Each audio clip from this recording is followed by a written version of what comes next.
Welcome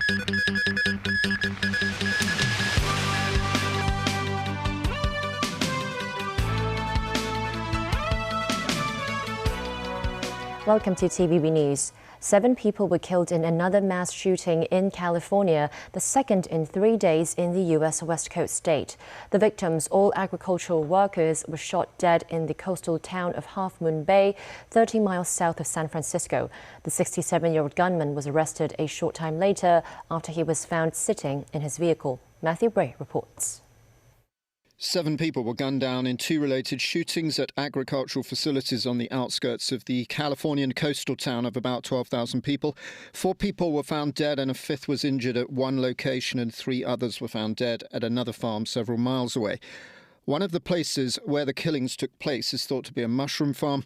Some of the workers lived on the premises, and it is believed children would have also witnessed the shootings. Authorities so far say they have no motive for the latest murders, but a vice mayor of Half Moon Bay said the victims were Chinese and Latino farm workers. It is known as a close-knit agricultural community, with farms producing flowers and vegetables. Cannabis farming is also allowed in certain areas. Zhao is thought to be a disgruntled worker, according to the San Mateo County Board of Supervisors president, who also had this to say. But in the end, there are simply too many guns in this country, and there has to be a change. This is not an acceptable way for a modern society to live and conduct its affairs, and we are do everything in our power to make those changes. Matthew Bray, TVB News. Meanwhile, the death toll from Saturday's mass shooting in Monterey Park has gone up to 11 as one of the injured people died in hospital. A candlelight vigil has been held for the victims. This as a California man is being hailed a hero as he fought with the assailant, preventing a second mass shooting at the Lai Lai Ballroom in Alhambra. Tracy Furness has more. A candlelight vigil was held at Monterey Park City Hall on Monday night to honor the victims of the worst mass shooting in Los Angeles County history that has left 11 people dead and 10 wounded. Investigators are searching for a motive as to why 72-year-old Hu Cantran opened fire at the Star Ballroom dance studio and later killed himself. In a search of Tran's home, police found a rifle, hundreds of rounds of ammunition, and evidence he was manufacturing gun silencers. It is comforting to know that, she enjoyed her last dance. I saw her on Saturday a couple hours before she went to dance, and it was, it's good to see her. It's good to see her that one last time.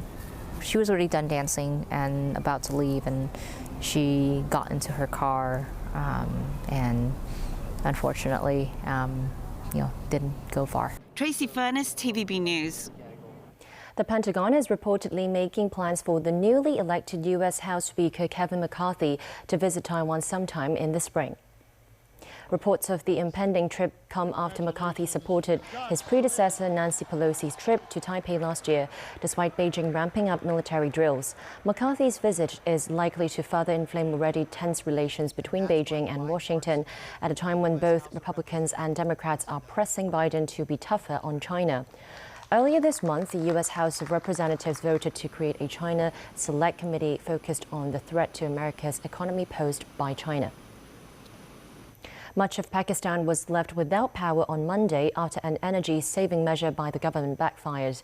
The outage spread panic and raised questions about the cash-strapped government's handling of the country's economic crisis.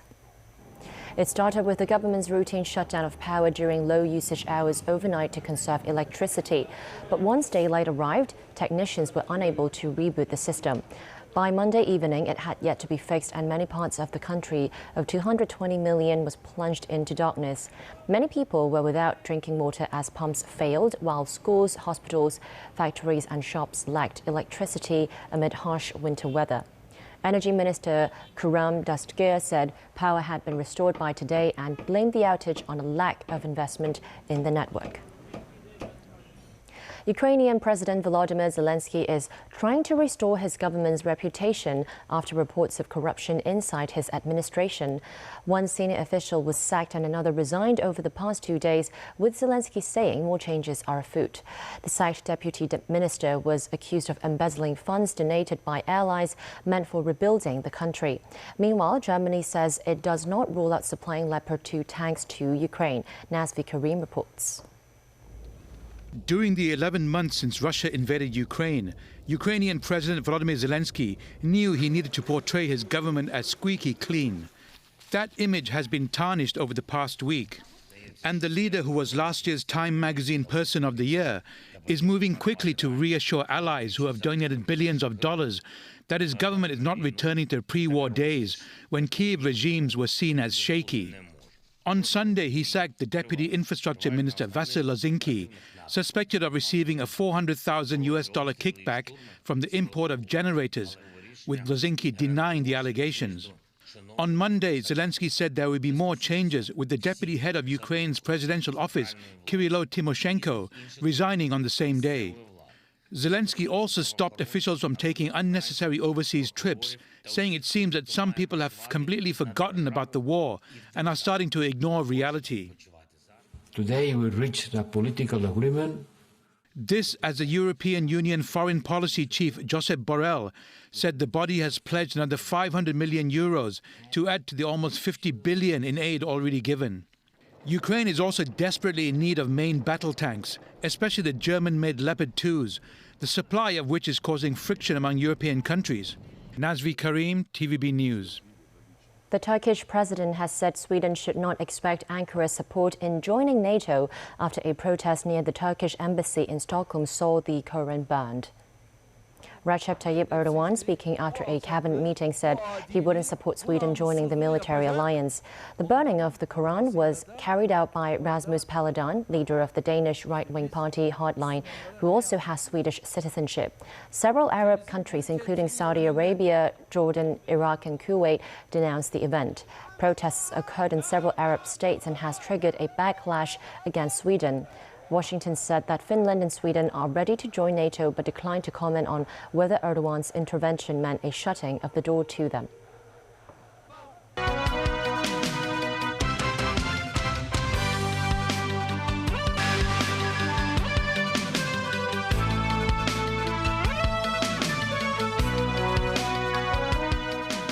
Welcome back to TVB News. The Hong Kong Jockey Club held its Chinese New Year race day at the Sha Tin Racecourse today, the first time since 2020 that the public could enter the venue without prior reservations or other restrictions.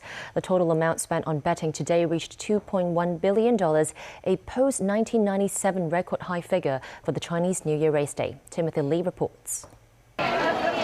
The thunderous sound of horses galloping rocked the fully packed grandstand at the Hong Kong Jockey Club's Sha Tin Racecourse.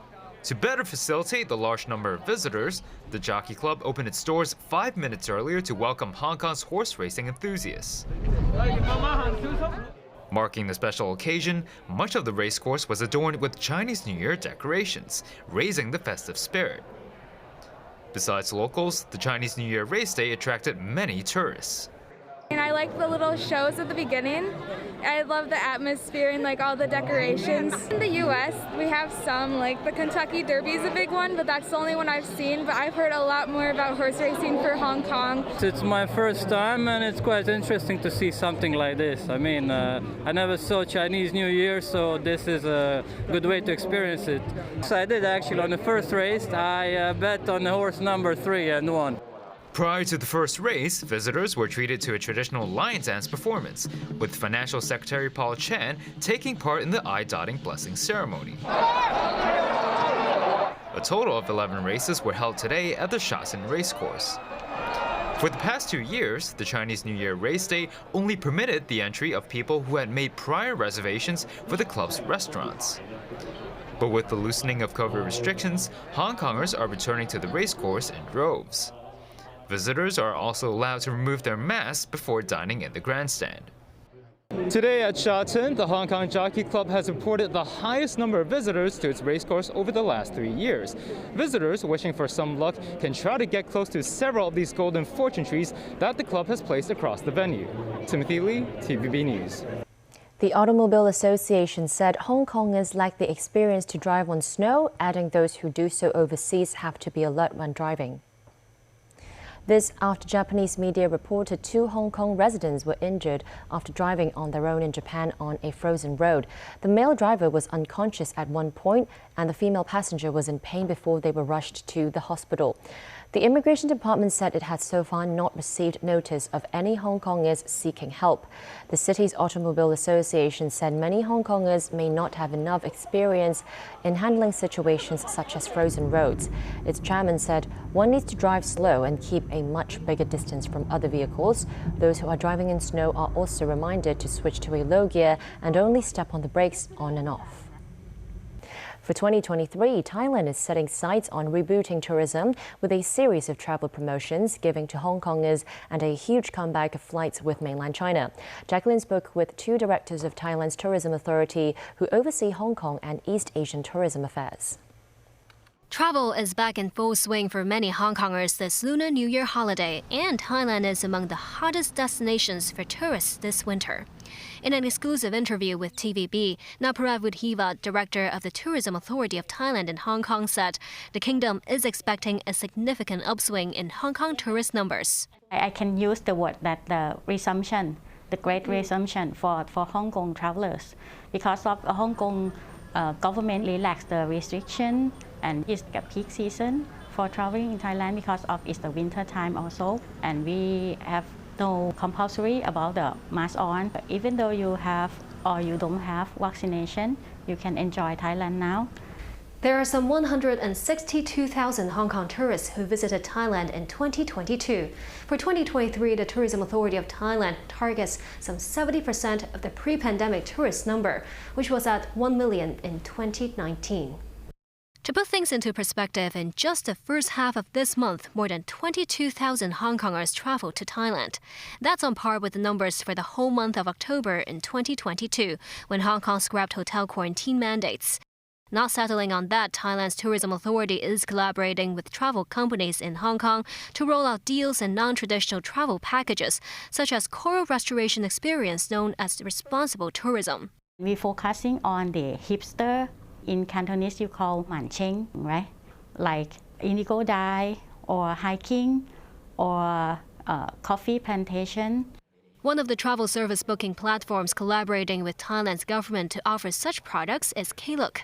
We can see that in January, even versus like Christmas peak period, we have 20% increase in total traffic, which means that the measures and from Thailand government is actually quite okay for Hong Kong consumer to actually search for the products for Thailand. While Thailand welcomes back Hong Kong tourists with open arms, open border, and open skies, that contrasted with another hot destination, Japan, where Hong Kongers face more uncertainty in securing flights over these 3 months.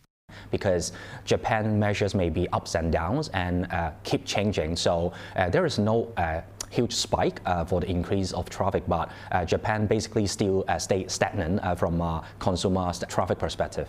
Last Wednesday also marked the beginning of a huge resumption of direct flights between mainland China and Thailand. On that, the executive director of Thailand's Tourism Authority overseeing East Asia Affairs said Chinese tourists, vaccinated or not, can fly in without special COVID health restrictions. I think basic idea is everyone in the world equal. We don't have any discrimination towards anyone in particular. So everyone can travel to Thailand and we are here to welcome you.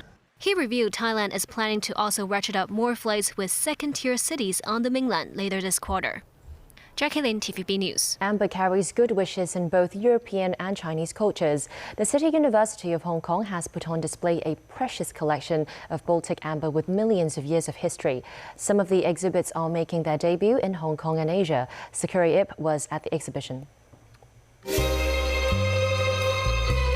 This fly was captured in sticky sap that dripped down tree trunks several million years ago. After the process of fossilization, it became a hard, translucent and jewelry-like material called amber.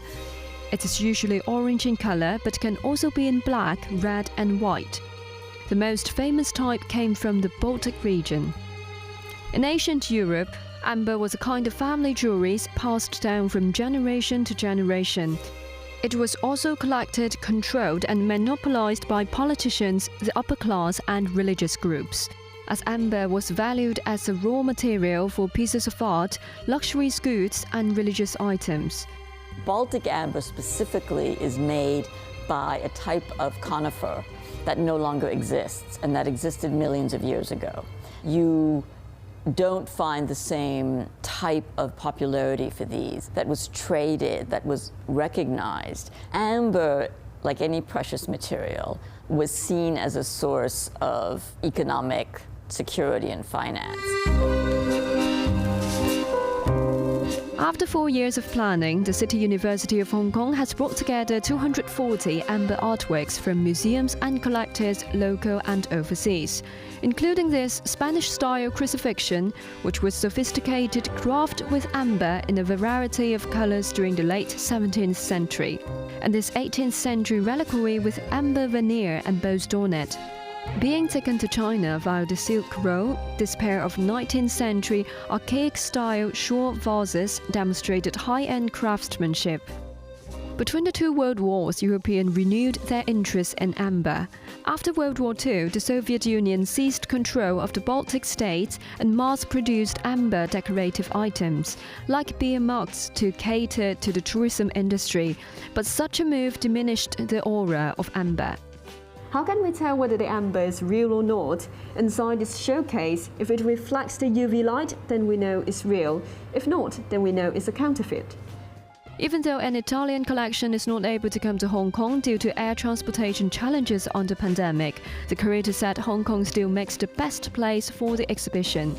Hong Kong really becoming a major center for the arts, and amber having this diffuse presence throughout the world and bridging East and West, it seemed that Hong Kong itself, in doing that, was a perfect place to showcase this kind of exhibition. The exhibition will run until April 11th with free admission. Online registration is required. Sakura Ib, TVB News. And that's the news for tonight. Thanks for watching.